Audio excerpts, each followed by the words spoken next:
এই ব্যস্ত দুনিয়ায় একটা ছোট্ট শহর ছিল বলতে গেলে। ব্যস্ততার দিক দিয়ে সেটাও কম ছিল না, সব সময় সুদ সাদ করতেই আছে। দিনে দিনে দুর্ঘটনার হার বেড়েই যাচ্ছে, যার অন্যতম কারণ হচ্ছে অসাবধানতায় গাড়ি চালানো। একটা কথা না বললেই নয়, আজকের দিনে ছেলের বাবারা ছেলেদের বিপদের মুখে ঠেলে দিচ্ছে। পর্যাপ্ত পরিমাণে বয়স না হতেই হাতে তুলে দেয় সেই দামি মোটর সাইকেল। আচ্ছা যাক, ওসব কথা এখন থাক, আমরা সোজাসাপটা গল্পের দিকে যাই। তো সেই ছোট্ট এক ব্যস্ত শহরে যে যার কাজ নিয়ে ব্যস্ত। কেউ রোজগারের উদ্দেশ্যে ব্যস্ত, কেউ আড্ডা দেওয়ার উদ্দেশ্যে ব্যস্ত, আর কেউ প্রেম করতে। এরই মধ্যে একজন ব্যস্ত ছিল পুরানো একটা ভ্যান গাড়ি, যাতে সুন্দর করে সাজানো আছে ফুচকার সব জিনিসপত্র। ফুচকার নাম শুনতেই প্রায় সবারই জিভে জল চলে আসে, আর সেটা যদি মেয়ে হয় তাহলে তো কথাই নাই। এর মধ্যেও তার কোনো ব্যতিক্রম হলো না। ফুচকার ভ্যান গাড়ি দেখে রাস্তার এক মেয়ের নজর পড়ে গেল, আর ধীরে ধীরে এদিকে আসতে লাগলো। আর হ্যাঁ, সেই ফুচকাওয়ালা ছেলেটার কেউ না, আমি নিজেই। আমার নাম নিলয়। আপাতত এইটুকুই যথেষ্ট। সকালে ঘুম থেকে উঠেই বিজনেস নিয়ে বেরিয়ে পড়েছি। রাস্তায় এত জ্যাম যে ঠিকমতো এগোতেও পারছি না। এক ধাপ সামনে গেলে দুই ধাপ পিছনে আসতে হচ্ছে। এমন পরিস্থিতিতে সবারই মাথা গরম হয়ে যায়। আমার তো একদম 100-100। একটু পর সামনে ফাঁকা হলো, আমার সামনে করা গাড়িটা চলে গেল। সামনে ফাঁকা পেয়ে আমি কেবল টান দিব, তখনই হুট করে কে যেন আমার গাড়ির সামনে এসে দাঁড়িয়ে পড়ল। মেজাজটা একদম সেই লেভেলের হিট হলো। অনেকক্ষণ পর একটু ফাঁকা পেয়েছি, আবার তার মধ্যে এই দ্বিতীয় ঝামেলা কোত্থেকে সামনে এসে হাজির হলো। চোখ তুলে তাকাতেই দেখি একটা মেয়ে, হাতে কলেজের বই খাতা, কলমটা আঙুলের ফাঁকে। অটোমেটিক আমার মন শান্ত হলো। আমি কিছু বলতে যাওয়ার আগেই মেয়েটা আমায় বলল, ও ফুচকা, আমায় কয়টা দেন তো ফুচকা। এই যে ম্যাডাম, এখানে ফুচকা দেওয়া যাবে না। কেন দেওয়া যাবে না? হ্যাঁ, আপনি কি চোখে কম দেখেন? এই মাঝ রাস্তায় কি কেউ ফুচকা দেয়? ও সরি, ফুচকা আমার এত প্রিয় যে দেখলেই পাগল হয়ে যায়। তাই তো মরবেন। কিছু বললেন? আসলে মেম সাহেব, ডাক্তারেরা বলেন যে জিনিস বেশি খেতে মনে চাই সেটাই নাকি শরীরের পক্ষে খারাপ, তাই বলছি। বাহ, আপনি ডাক্তার নাকি? আরে না, কি যে বলেন না ম্যাডাম। যেভাবে বড় বড় নেকচার দিচ্ছেন তো তাই বললাম আর কি।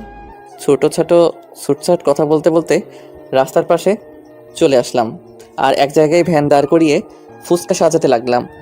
এক প্লেট ফুচকা তৈরি করে মেয়েটার হাতে দিলাম। মেয়েটা হাতে নিয়েই খেতে শুরু করে দিল।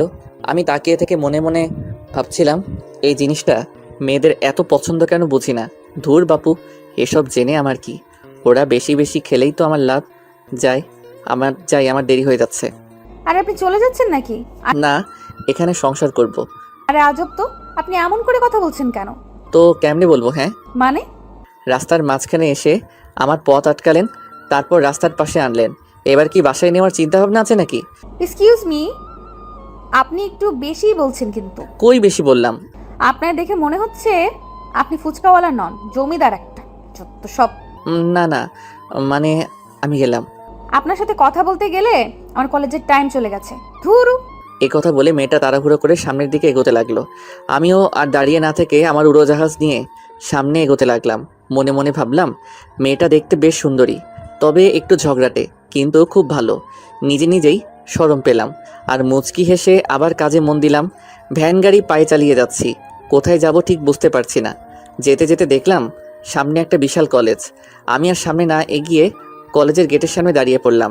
দাঁড়িয়ে দাঁড়িয়ে আসবাবপত্রগুলো সাজাতে লাগলাম। তখনই বেল বেজে উঠল।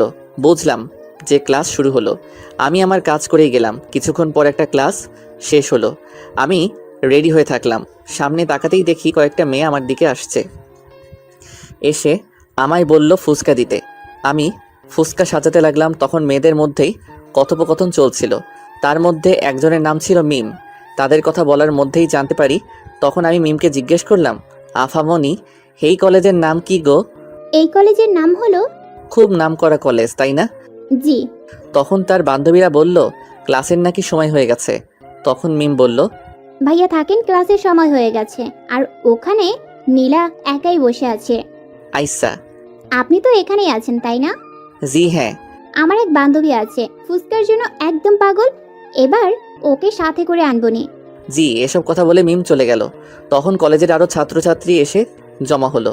আমি সবাইকে ফুচকা দিতে লাগলাম। এরকম করে কিছুক্ষণ কাটানোর পর আমি একটু আরাম নেবার জন্য বসতে যাচ্ছিলাম। ঠিক এমন সময় আমার দুটি চোখ সামনে চলে গেল। চোখ সামনে যেতেই তো আমি থমকে গেলাম। বসার কথা ভুলে আমি দাঁড়িয়ে গেলাম। আরে আমি এটা কি দেখতেছি? এটা তো সেই মেয়ে যাকে রাস্তায় ফুসকা দিচ্ছিলাম। কিন্তু সে এখানে কেন? তাহলে কি এটাই কি তার কলেজ? আমায় দেখলে তো আচ্ছা মতো শুরু করবে। আমি আর ওসব কিছু না ভেবে নিজের কাজে মন দিলাম আর টেরা চোখে একটু একটু করে তার দিকে তাকাচ্ছিলাম। সত্যি বলতে আমি মনে মনে চাচ্ছিলাম মেয়েটা যেন এখানে আসে, হি হি হি। আর আমার মনের কথাটা সত্যি হলো। ওর পাশে তাকিয়ে দেখি মিম। তার মানে মিম আর নীলা এখানে আসবে। হুম, আমার তো মন চাচ্ছে লুঙ্গি ড্যান্স দিব। না থাক, আজ না। নিজেকে সামলিয়ে সোজা হয়ে দাঁড়িয়ে থাকলাম আর নিচের দিকে তাকিয়ে রইলাম। তখন মিম বলল, এই যে ভাইয়া। আমি মুখ তুলতেই তো মেয়েটা অবাক হলো আর আমার দিকে রাগী লুকে তাকিয়ে রইল। আরে আপনি? কি রে, তুই কি ওকে চিনিস? চিনি না, চিনি না। আমি তো অবাক, এত বড় মিথ্যা কথা কেমনে বলে? আমি তো তাকে চিনি আর সেও আমায় চিনে। ও, এর নাম নিলয়। ও হ্যালো, আমার নাম। নীলা, আপনি জানলেন কেমনে? আমি বলছি। ও আমাদের 1 প্লেট দেন তো। আমি 1 প্লেট ফুচকা সাজাতে লাগলাম আর একটু একটু করে নীলার দিকে তাকাচ্ছি। কখনো কখনো তার সাথে চোখে চোখ পড়ে যাচ্ছিল, কিন্তু আমি তাকে বুঝতে দিচ্ছিলাম না। তারপর প্লেট সাজিয়ে তাদের সামনে এগিয়ে দিলাম। একে একে খেতে লাগলো। আমায়ও খেতে বলল, কিন্তু আমি খাই না বলে দিলাম। তখন আর কেউ কিছু বলল না তাদের মনে। তারা খেতে লাগলো আর আমি নীলার দিকে তাকিয়ে রইলাম। এভাবে সারাদিনটা নীলার কলেজে কাটিয়ে দিলাম। বিকাল হলেই খোঁজ নিয়ে আমার বিজনেস নিয়ে রওনা হয়ে যাই। বিকালে যেও নীলার সাথে দেখা হয়ে যায়, তখন কিছু তাকাতাকি করতেই সময় শেষ হয়ে যায়, যার ফলে আমি চলে আসি।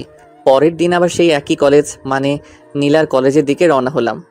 কলেজে যেই আমার কাজ শুরু হলো। আগে ঠিকমতো নীলাকে খুঁজে নিলাম, তারপর শুরু করলাম। মিম নীলাকে সাথে করে নিয়ে আরও কিছু তাদের বান্ধবীদের নিয়ে আমার কাছে ফুচকা খেতে আসতো আর আমি নীলাকে দেখতাম। মেয়েটাকে একদিনেই আমার পছন্দ হয়ে গেছে। খুব সুন্দর লাগে। কেন লাগে তা জানি না, কিন্তু মনে হচ্ছে পৃথিবীতে সে একমাত্র মেয়ে। তো এভাবে কয়েকদিন কেটে গেল। আমি প্রতিদিন কলেজে আসতাম আর নীলাকে দেখতাম। ধীরে নীলাকে আরও ভালো লাগতে লাগে। নীলা বিষয়টা খেয়াল করতো, কিন্তু মুখে কিছু বলতে পারতো না, শুধু চোখ রাঙিয়ে ভয় দেখাতো। ভয় করার বদলে আমি আরও ক্রাশ খেতাম। পরের দিন চলে গেলাম কলেজে। প্রতিদিনের মতো আজকেও নীলা চলে আসলো আমার কাছে। সে সহ তার বান্ধবীদের ফুচকা দিলাম। ফুচকা খাওয়ার পরে, নীলা, এবার চল, আজ ম্যাথ ক্লাস করতে হবে। তোরা যা, আমি যাব না। কেন রে, তুই তো ম্যাথে ভালো। আমার কিছু কাজ আছে, যা তোরা। কেমন কাজ রে? বললাম তো যা। ওকে, এই তোরা চল। এই বলে মিম তার অন্য বান্ধবীদের নিয়ে ক্লাসে চলে গেল আর নীলা সেখানেই দাঁড়িয়ে রইল। ব্যাপারটা কি আমি ঠিক বুঝলাম না। আমি আমার কাজ করছিলাম, তখন নীলা বলল, এই তোর সমস্যাটা কি রে? হ্যাঁ, আমার আবার কিসের সমস্যা? তাহলে প্রতিদিন অমন ড্যাব ড্যাব করে তাকাস কেন? আরে এইটুকুই বুঝো না? না, বুঝি না। একটা ছেলে একটা মেয়ের দিকে কেন তাকিয়ে থাকে? আরে জানি না। ধুর, এই তুই কি বলতে চাচ্ছিস? পরিষ্কার করে বল তো। বাংলায় বলবো নাকি ইংরেজিতে বলবো নাকি হিন্দিতে বলবো? তোর ইচ্ছে। मुझे ना तुमसे प्यार हो गया। হ্যাঁ। ও, তার মানে তুমিও রাজি? জিঙ্কু নাকুর বউ, বর বউ রাজি তো কেয়া কারেগা কাজী। এই আমি কখন হ্যাঁ বললাম? এই তো এক্ষুনি। দেখ, এসব ফাউল চিন্তা ভাবনা মাথা থেকে বাদ দে। কোনটা ফাউল? আমি তোমায় ভালোবাসি, এটাই সত্যি। দেখ, নিজের লিমিটের মধ্যে থাক, লিমিট ক্রস করিস না। তাই তো করছি। লেখাপড়া লও জানে না, সারাদিন ফুচকা বিক্রি করে খায়, থাকার মতো কোনো জায়গাও আছে কিনা সন্দেহ, আর আইসে আমার সাথে প্রেম করতে। তুমি সত্যিই বলেছো, আমি লেখাপড়া জানি না। তো লিমিটের মধ্যেই থাক। কিন্তু আমি একটু একটু ইংরেজি আর হিন্দি পারি। এটা এখানকার ছোট বাচ্চারাও পারে। হুম। শোন, রাস্তার ফুচকাওয়ালা হয়ে সাততলার চাঁদে হাত দিতে চাস না। চাঁদ? আজকাল তো 7 তলায় চাঁদ দেখা যায় না, দেখা যায় শুধু ময়দা সুন্দরী। কি বললি? না মানে তুমি ছাড়া, তুমি তো আমার আলোর ঘরের আধার। মনে হয় উল্টো বলে ফেলছি। অশিক্ষিত মূর্খ। আমায় মূর্খ বলবেন না। হ্যাঁ, আমি একজন বিশাল বড় টিচার। ও মা, তাই নাকি? তা কোন কলেজে? সব কলেজের। কবে থেকে? ছোটবেলা আমার মা বলতো আমি নাকি বড় হয়ে অনেক বড় টিচার হব, আর সেদিন থেকে আমি টিচার। আমি ভাবছিলাম তুই শুধু মূর্খ, কিন্তু এখন দেখছি তুই পাগলও বটে। হ্যাঁ তো, লায়লার জন্য মজনু পাগল আর তোমার জন্য আমি পাগল। যত তাড়াতাড়ি পারিস পাবনার টিকিট কাটিস, নয়তো। পাবনার টিকিটের কথা বলতে পারবো না, কিন্তু তোমার বাড়ির টিকিট 100% কনফার্ম। এবার কিন্তু বেশি হচ্ছে। এখনো কিছুই করি নাই। তোর সাথে কথা বলাই আমার ভুল। সেই ভুলের মাসুল করো আই লাভ ইউ বলে। তোকে আমি কিস করতে মন চাইলে করতে পারো। বাদর, অশিক্ষিত মূর্খ। নীলা রাগে হাত পা ছোড়াছড়ি করতে লাগলো। কিছু করতে না পেরে উল্টো পথে রওনা হলো। আমি একটু মুচকি হেসে আবার নিজের কাজে মন দিলাম। তারপর থেকে কলেজ চলাকালীন আর নীলার সাথে দেখা হলো না। দুপুর হতেই আমি ওখান থেকে চলে আসলাম আর আমার প্রথম কাজ শেষ করলাম। এরপর বিকেলে বের হলাম নতুন কাজে, নতুন সাজে, একদম আলাদা হয়ে। কালো কালারের ড্রেস আর মুখে একটা কালো কালারের মাস্ক। চলে আসলাম একটা স্টেশনে আর একটা দোকান থেকে গাড়ি ভাড়া হিসাবে নিলাম আর বেরিয়ে পড়লাম। গাড়ি নিয়ে সোজা চলে আসলাম রেল লাইনে আর আমার প্রধান অতিথির জন্য অপেক্ষা করতে লাগলাম। অতিথির নাম হলো শফিক চৌধুরী, এলাকার বিশিষ্ট বিজনেসম্যানের তালিকায় থাকা একজন। টাকা পয়সার কোনো অভাব নেই তার, কিন্তু তবুও সে ট্রেনে করে যাতায়াত করে। কেন করে জানি না। গাড়ির সাথে হেলান দিয়ে দাঁড়িয়ে আছে। তখনই দেখলাম সামনে শফিক চৌধুরী ট্রেন থেকে নামতেছে। আমি চোখ থেকে চশমাটা খুলেই দৌড় দিলাম। আরে আরে স্যার, আপনি এসে গেছেন?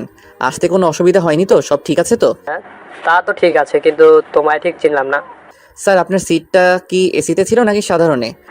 এসিতে, কিন্তু আমি বলেছিলাম। ট্রেনওয়ালার কপাল খুব ভালো যে আপনার সিট এসিতে দিয়েছে, নয়তো তাকে খুন করতাম। কিন্তু তুমি? আরে স্যার, দাঁড়িয়ে থাকবেন না, এতে আপনার কষ্ট হবে। চলেন আমার ছোট্ট গাড়িটাই বসুন। বসবো তো, কিন্তু তুমি আমায় কোথায় নিয়ে যাবে? আরে স্যার, আমার প্রতি এত অবিশ্বাস? আপনার ঠিক গন্তব্যেই নিয়ে যাব আমি আপনারই লোক। ও আচ্ছা, চলো তাড়াতাড়ি বাসায় যেতে হবে। জি স্যার, একবার আপনি শুধু বসে দেখেন, হাওয়ার বেগে পৌঁছে দিব। আচ্ছা আচ্ছা, চলো। শফিক চৌধুরী আমার গাড়িতে উঠে আরামে বসে পড়লো। আমি গাড়িতে উঠে শফিকের মাথার উপর ফ্যান চালু করে দিলাম, সাথে হালকা এসি। এই নিয়ে বেশ আরামদায়ক যাত্রা হচ্ছিল। বেচারা শফিক অনেক ক্লান্ত ছিল, তাই সিটে হেলান দিয়ে ঘুমিয়ে গেল। আমি আমার মতো গাড়ি চালিয়ে গেলাম।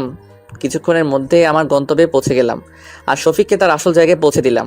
এরপর আমি আমার বাসায় চলে আসলাম। গাড়িটা গ্যারেজে রেখে হোস্টেলে চলে আসলাম। রাতের খাওয়া দাওয়া শেষ করে ঘুমিয়ে গেলাম। সকালে উঠে ফ্রেশ হয়ে নাস্তা করে ফুচকার গাড়িটা নিয়ে আবার রওনা হলাম, কলেজের দিকে রওনা হলাম। কলেজে এসে আবার আগের জায়গায় এসে বসলাম আর নীলা আসার জন্য অপেক্ষা করতে লাগলাম। একটু পর এদিক ওদিক তাকিয়ে তাকিয়ে দেখছি নীলা আসতেছে কিনা, কিন্তু অনেকক্ষণ হলো নীলা আসে না। এমনকি তার পেতনি বান্ধবীরাও আসে না। কি করব বুঝতে পারছি না। তখন একটা ছেলে এসে ফুচকা চাইলো। আমি বিরক্তিকর মুড নিয়ে ফুচকা দিচ্ছিলাম। এমন সময় পিছনে তাকিয়ে দেখি নীলা আর তার সব বান্ধবীরা আসতেছে। আমার মনের মধ্যে তো লাড্ডু ফুটতে লাগলো। মুচকি এসে নিজের কাজে মন দিলাম। নীলা আমার দিকে তাকানো তো দূরের কথা, আমার কাছ দিয়েও আসলো না। আমি মনে মনে বললাম, যতই তুমি পালিয়ে পালিয়ে থাকো না কেন, একদিন আমার কাছে ঠিকই আসতে হবে। এরপর আমি আর কিছু বললাম না। নীলা সোজা ক্লাসে চলে গেল। আমি মন খারাপ করে নিচের দিকে তাকালাম। কিছুক্ষণ পর নীলা ক্লাস শেষ করে বেরিয়ে আসলো আর তাকে দেখার সাথে সাথে তো আমার মন খুশি হয়ে গেল। কিন্তু নীলা আমার দিকে না এসে পাশ কাটিয়ে চলে যাচ্ছিল। তখন আমার মাথায় একটা বদ বুদ্ধি বেরিয়ে এলো। ব্যাস, ভাবতে দেরি করতে দেরি নট। আজকের টক কিন্তু সেই হইছে, তাই না? আমার সামনে কয়েকটা মেয়ে ফুচকা খাচ্ছিল। আমার কথা শুনে তারা মাথা তুলে মুখে হ্যাঁ জবাব দিল। ব্যাস, আমার কাজ হয়ে গেল। এবার মিমের কাজ। নীলা, না মিম, আজ ওদিকে যাবি না। শোন না, আজকে টক নাকি হেভি হয়েছে, চল না। মিম, এসব ওই বাদরটার চালাকি। তুই থাক, আমি গেলাম। আরে আরে শোন, আচ্ছা চল, আমিও যাব। একটু একটু করে নীলা আর মিমের কথোপকথন শুনতে পাচ্ছিলাম আর মুচকি মুচকি হাসছিলাম।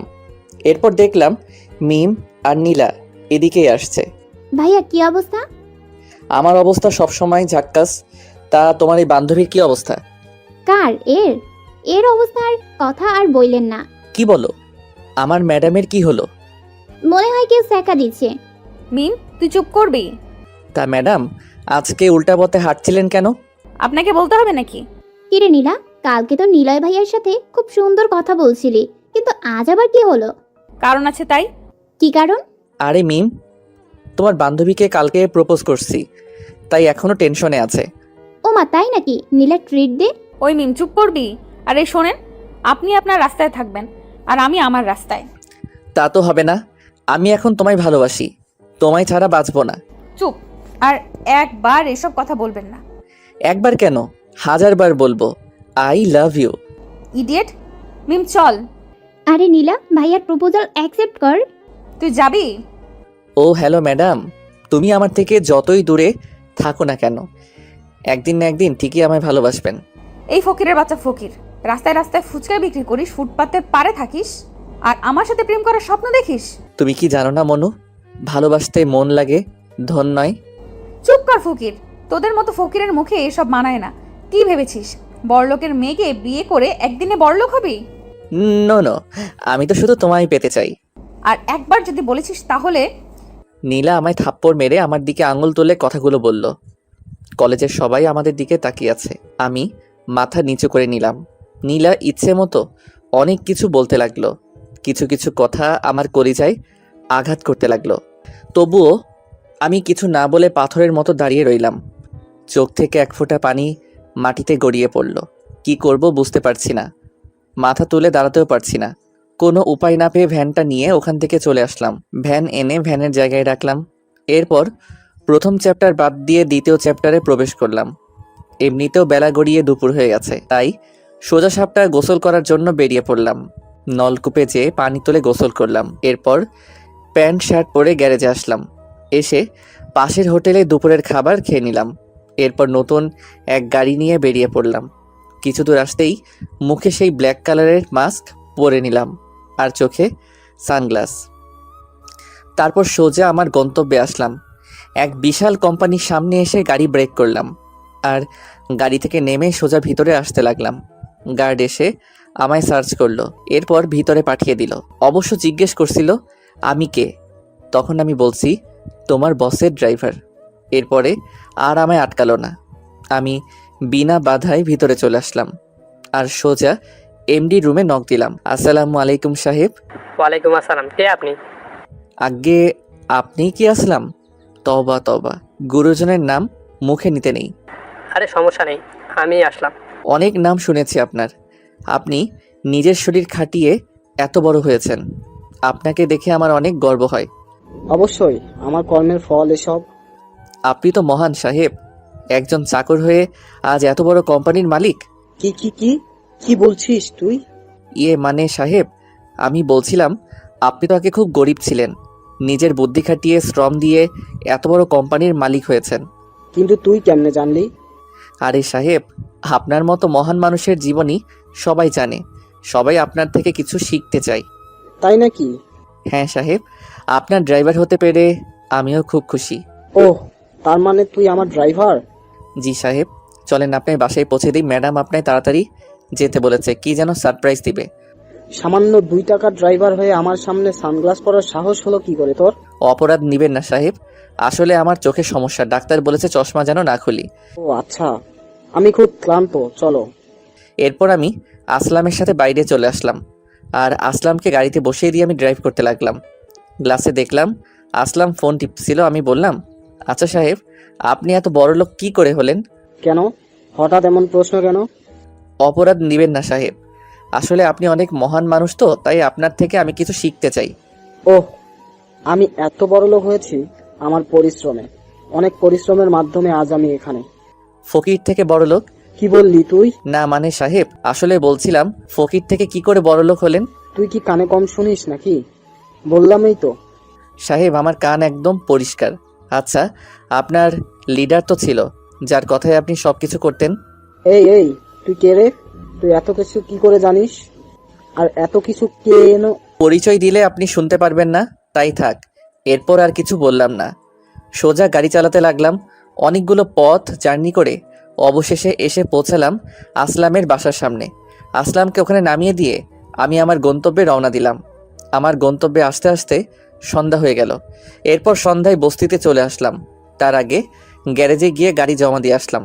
সঙ্গে হোস্টেল থেকে কিছু খাবার নিয়ে চলে আসলাম বস্তিতে। রাতের খাবার খেয়ে ঘুমিয়ে গেলাম। সকালের পাখির ডাকে চোখ থেকে ঘুম হারালো। কেন জানি মনটা খুব খারাপ লাগছে। পুরনো দিনের কথা খুব মনে পড়ছে। সকাল সকাল মনটা খারাপ হয়ে গেল। অনেক কষ্টে সব ভুলতে সক্ষম হলাম। তারপর ফ্রেশ হয়ে ফুচকার গাড়িটা নিয়ে বাজারের দিকে রওনা হলাম। বাজারে এসে হালকা নাস্তা করে নিলাম। এরই মধ্যে কলেজের টাইম হয়ে গেল, তাই আর দেরি না করে কলেজের দিকে রওনা দিলাম। কলেজে আসতেই দেখি এক সারিতে অনেকগুলো গাড়ি। মনে এক প্রকার প্রশ্ন জাগলো। ভ্যান থেকে নেমে আমিও যোগ দিলাম সবার সাথে। সামনে তাকিয়ে দেখি 5টা গাড়ি একসঙ্গে দরজা খুললো আর সাথে সাথে অনেকগুলো মানুষ বেরিয়ে আসলো। দেখে মনে হচ্ছে এরা বডিগার্ড, কিন্তু কার বডিগার্ড? তখনই মাঝখানের গাড়িটা থেকে নীলা নেমে আসলো। আমি দেখে তেমন অবাক হলাম না, কারণ এটা হবার ছিল, তা আমার আগে থেকেই জানা ছিল। তো কলেজের সবাই হা করে নীলার দিকে তাকিয়ে আছে, সাথে আমিও। নীলা কিছুটা বিরক্তিকর মোড নিয়ে গাড়ি থেকে নেমে হাঁটতে লাগলো। নীলাকে চলে যেতে দেখে মিমও তার সাথে চলে গেল। কিছুক্ষণের মধ্যে জায়গাটা ফাঁকা হয়ে গেল। আমিও আর দাঁড়িয়ে না থেকে আমার জায়গায় চলে গেলাম। একটু পর মিম আসলো, আর সাথে নীলাও ছিল, কিন্তু নীলার মনটা একটু খারাপ ছিল। আর আমি খেয়াল করলাম নীলার বডিগার্ডরা দূরে দাঁড়িয়ে এদিক সেদিক তাকিয়ে আছে, এদিকে তাকিয়ে আছে। আমায় দেখে নীলা খুশি হলো নাকি রেগে গেল ঠিক বুঝতে পারলাম না, কিন্তু চোখে রাগের ছায়া দেখতে পেলাম। হাই ভাইয়া। কিরে, তুই আজকেও আসছিস? কেন না আসার কি আছে, এটা আমার ব্যবসা, এই কাজ করেই আমার পেট চলে, এর জন্য আমার সব করতে হবে। এই তো লাইনে আসছিস। প্লিজ মেম সাহেব, আমার ফুচকার দোকান আনতে নিষেধ করবেন না, তাহলে আমায় না খেয়ে মরতে হবে। হুম। এই এই তুই হাসছিস কেন? কি ম্যাডাম, ভাবছিলেন এসব কথাই বলবো এসে, তাই না? আচ্ছা যান, আপনার ইচ্ছাটা পূরণ করলাম। ম্যাডাম, আমি খুব জেদি ছেলে, যা চাই তা আমার করেই ছাড়ি। তুই এবার কি চাইছিস? কেন জানেন না? না। ধুরু, আপনার মাথায় কি আছে বলুন তো?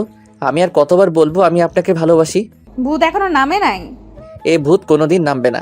কালকে তোকে কত করে অপমান করলাম পুরো কলেজের সামনে, তবু আজ এই একই কথা। মরার আগ পর্যন্ত এই একই কথা থাকবে। দেখেছিস আমার সাথে কতগুলো বডিগার্ড, আমি ওদের বললে না তোর হাত পা একটাও আসতে পাবি না। এই তুই কি পাগল? সামান্য একটা ফুচকাওয়ালা হয়ে আমার পেছনে লাগিস? ভয় করি না। হ্যাঁ আমি গরিব, আমি ফুচকা বিক্রি করি, কিন্তু গরিব হলেও আমার মন অনেক বড়, আর সেখানে শুধু তোমায় বসানো আছে। বাহ, খুব সুন্দর তো ডায়লগ। কি করব বলো, অনেক খুঁজেও এর থেকে ভালো ডায়লগ পাই নাই। উফ, মেয়েকে চুপ করতে বল। ওকে চুপ। আর তোর সাথে কে কে থাকে? আমি আর তুমি? মানে? মানে তুমি তো সবসময় আমার মনের মধ্যেই থাকো, তাই খেতে বসলে তোমার কথা মনে পড়ে, ঘুমাতে গেলে তোমার কথা মনে পড়ে, বা এই চুপ, এইসব সিনেমার ডায়লগ বাদ দিয়ে সত্যি কথা বল। পৃথিবীতে আমার আপন বলতে কেউ নাই গো, আমি খুব এতিম, কান্না করলে দেখার কেউ নেই, অসুস্থ হলেও দেখার কেউ নাই। ইমোশনাল হয়ে গেছো? আরে আমি পিওর এতিম, আগেও কেউ নাই আর পিছনেও কেউ নাই, আমি একদম স্বাধীন। হিহি। তুই কি পাগল? আমার তো সত্যি মনে হচ্ছে তুই পাগল। হ্যাঁ তো তোমার জন্য পাগল। দেখ, আবারও বলছি এসব পাগলামি করিস না। আমার বাবা এসব জানতে পারলে তোকে মেরে টুকরো টুকরো করবে। তোমার জন্য আমি মরতেও পারি। উফ, তুই জানিস আমার সাথে কতগুলো বডিগার্ড আছে? ওদেরকেই তো পেরিয়ে আসতে পারবি না। আরে এরা তো আমার কিচ্ছু করতে পারবে না। এতই যখন শখ, তাহলে আর একটা ক্লাস পরে সবার সামনে আমায় ফুল দিয়ে দেখা। এটা আবার কোনো ব্যাপার হলো নাকি? তখন দেখলাম নীলার বডিগার্ডের একটা ছেলেকে আচ্ছা মতো পিটানি দিচ্ছে, কিন্তু কেউ কিছু বলছে না, এমনকি কলেজের স্যারেরাও দাঁড়িয়ে থেকে দেখছে। ওরা যাকে মারছে সে কাল বিকেলে আমায় প্রপোজ করেছিল। কালকে ওরা আসার আগেই ছেলেটা চলে আসে, তাই আজ। ও, এর পরেও কি আমায় ভালোবাসবি? আবার জিগাই। ম্যাডাম একটা কথা মনে রাখবেন, ভালোবাসাটা যদি মন থেকে হয় না, তাহলে পৃথিবীর কোনো শক্তি সেটাকে ভাঙতে পারে না। তাই? হুম। কি বলছি মনে থাকে জানো? চল মিম। তোমার জন্য জীবনও দিতে পারি, মার খাওয়া তো দূরের কথা। ডায়লগ কম মার। হিহি। চল মিম। এ কথা বলে মিম আর নীলা চলে গেল। আমি ওদের যাওয়ার দিকে তাকিয়ে রইলাম। এদিকে মিম আর নীলা ক্লাসরুমের দিকে আস্তে আস্তে হঠাৎ মিম বলল, নীলা, এটা কি করলি? কই কি করলাম? ছেলেটা তোকে এত ভালোবাসে আর ওকে বিপদে ফেললি? আমার বাবাকে তো চিনিস, ঘাট থেকে মাথা আলাদা করে দিবে। তার থেকে বরং বডিগার্ডের হাতে মার খেয়ে যদি ওর পাগলামিটা ছোটে। তুই কি ভেবেছিস ওরা নিলয়কে কি বাঁচিয়ে রাখবে? মেরে ফেলবে।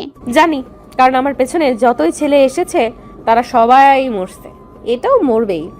তুই মানুষ নাকি অন্য কিছু? কেন? ছেলেটা তোকে পাগলের মতো ভালোবাসে আর তুই তাকে মৃত্যুর মুখে ঠেলে দিচ্ছিস। ওকে অনেক বুঝিয়েছি, না বুঝলে আমি কি করব? আর তোর কেন এত দরদ হচ্ছে? আমি মানুষ বলে মানুষের জন্য দরদ হচ্ছে।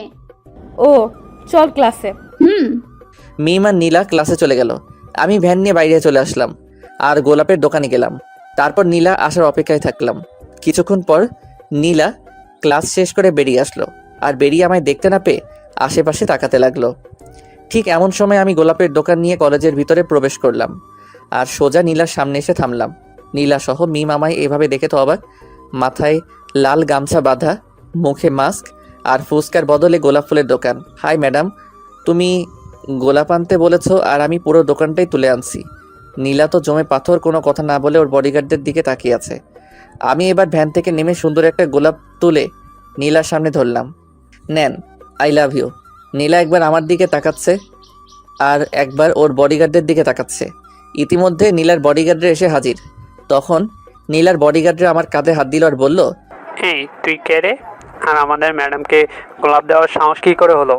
এখানে সাহসের কি হলো? এটাই তো আমার চাকরি। মানে? মানে খুব সোজা। আমি অনলাইনের মাধ্যমে ফুলের ব্যবসা করি। অনলাইনে অর্ডার করলে আমি ডেলিভারি করে দেই। আর এই ম্যাডাম একটা গোলাপ। ম্যাডাম, আপনি কি সত্যি অর্ডার করেছিলেন নাকি চালাকি? চালাকি হলে কিন্তু একে সোজা উপরে পাঠিয়ে দিব। এমন করে ভয় দেখাচ্ছেন কেন? আমি হার্টের রোগী। এই তুই চুপ কর। হ্যাঁ, আমি অর্ডার করেছিলাম। বাসায় যেতে বললে বাবা অনেক প্রশ্ন করতো, তাই এখানে আসতে বলেছি। এবার তো হলো। হয়েছে, এবার এখান থেকে ফুট। আপনারও লাগবে নাকি স্যার? খুব ভালো ফুল। বিবাহিত জীবনে অসুখী হলে এটা নেবেন, একদম কাজ করবে। তোকে যেতে বলছি। যাচ্ছি, কিন্তু আর আসবো না। বাইরে অপেক্ষা করব। এই বলে আমি আবার ভ্যানে উঠে কলেজের বাইরে চলে আসলাম। আর নীলা ক্যান্টিনের দিকে গেল। আমি রাস্তার পাশে বসে থেকে ভাবছি নীলা আসবে কিনা, কিন্তু সঠিক উত্তর খুঁজে পাচ্ছি না। ঠিক এমন সময় দেখলাম কলেজের পিছনের গেট দিয়ে নীলার মিম আসছে। আমি দেখেও না দেখার ভান করে থাকলাম। তখন নীলা এসে বলল, একটুর জন্য তো উপরে চলে যাইতিস, আমি না বাঁচালে। এত বড় রিস্ক নিয়ে গোলাপ দিলাম, আর আমায় বাচ্চাটা কে বলছিল? ইচ্ছে হয়েছে তাই। তার মানে সামথিং। এই শোন, এইটুকুতেই ভাবিস না যে আমার যোগ্য হতে পারবি। এটা তো যে কেউ করতে পারে। তোমার কথা মতো আমি তোমায় ফুল দিয়েছি। এবার আমায় আই লাভ ইউ বলো। কেবল তো শুরু, এটা করতে তো সবাই পারবে। তাহলে বলো আর কি করতে হবে? আমি তোমার জন্য সব করতে রাজি। হুমা, তাই নাকি? বলেই দেখো। কালকে কলেজে আসার সময় গাড়ি থামিয়ে আমায় প্রপোজ করতে হবে। এটা আবার তেমন কি কাজ? ভাবিস না যে এটাও আজকের মতো করবি, কারণ আমার বাবা কাল থেকে আমার সিকিউরিটি আরো টাইট করবে। তোমার বাবা যতই না করুক না কেন আমায় আটকাতে পারবে না। কালকেই দেখা যাবে। যদি পারি তাহলে কি ভালোবাসবে না? তোর মুখে কি আর কোনো কথা নাই? না গো সোনা। যদি কালকে এইসব বডিগার্ডের মধ্যে দিয়েও সকাল 9টায় আমার সামনে আসতে পারিস আর আমার সাথে কথা বলতে পারিস, তাহলে কি? তাহলে ভেবে দেখবো। এই তোমরা মেয়েরা এই ভাবাভাবি ছাড়া কি কিছু বোঝো না নাকি? সিনেমার মতো বলে দিল ভেবে দেখবে। আগে তো এসে দেখা। তোমায় বাসছি জীবন দিয়ে, আর যদি তোমায় না পাই তাহলে জীবন রেখে কি লাভ? ফালতু কথা ছাড়, মিম চল। এ কথা বলে নীলা আর মিম হাঁটতে লাগলো। তখন আমি পিছন থেকে ডাক দিলাম। নীলা ঘুরে তাকাতেই, নীলা কি? I love you. Idiot. Toot toot টুট। তারপর নীলা চোখে মুখে ডাক দেখে চলে গেল। আমি কিছুক্ষণ নীলার দিকে তাকিয়ে থাকলাম। এরপর আমিও আর ওখানে থাকলাম না। ভ্যান গাড়ি নিয়ে সোজা হোস্টেলের দিকে রওনা হলাম। এসে ভ্যান গাড়িটা গ্যারেজে রাখলাম। তারপর গোসল করে নিলাম। এরই মধ্যে দুপুর হয়ে গেল। চারদিকে মসজিদের মাইকে আজান দিতে লাগলো। আমি গোসল করে এসে খাটের উপর বসে পড়লাম। আর ভাবলাম কি করে কালকে নীলার সাথে দেখা করব।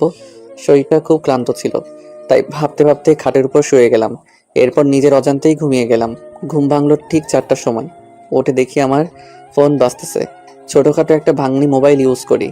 খাটের উপর থেকে ফোনটা তুলে কানের কাছে ধরলাম। কয়েকটা কথা শুনে বুঝলাম হাসপাতাল থেকে কথা বলছে।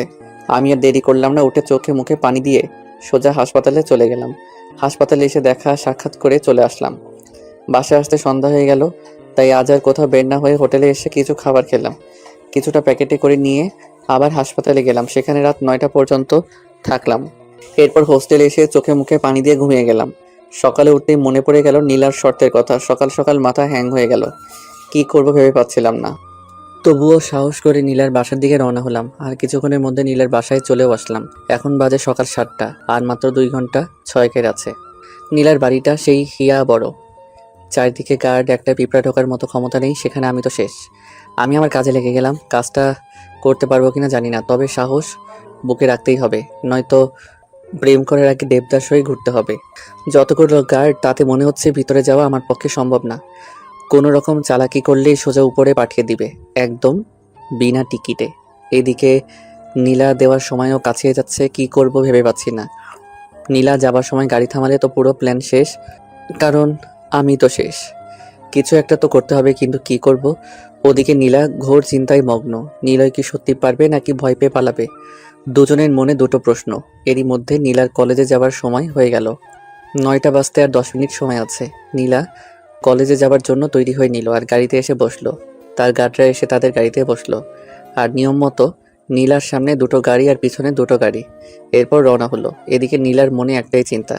সে এদিক ওদিক তাকাচ্ছে আর দেখছে নীলয় আসছে কিনা। নীলার দেওয়ার সময় ঠিক 9টা বাজতে 1 মিনিট বাকি। গাড়ি তার গতিতে চলছে। টিকটিক করে 1 মিনিট পুরা হয়ে গেল আর 9টা বেজে গেল। 9টা বাজার সঙ্গে সঙ্গে গাড়ি থেমে গেল। গাড়ি থামা দেখে নীলা সামনে তাকালো, কিন্তু সামনে কেউ নাই। কিন্তু গাড়ি থামলো কেন? I love you madam. আমার কথা শুনে তো নীলা চমকে গেল। আশেপাশে তাকিয়েও আমায় পেল না। আরে ম্যাডাম, তোমার পাশে, একদম পাশে।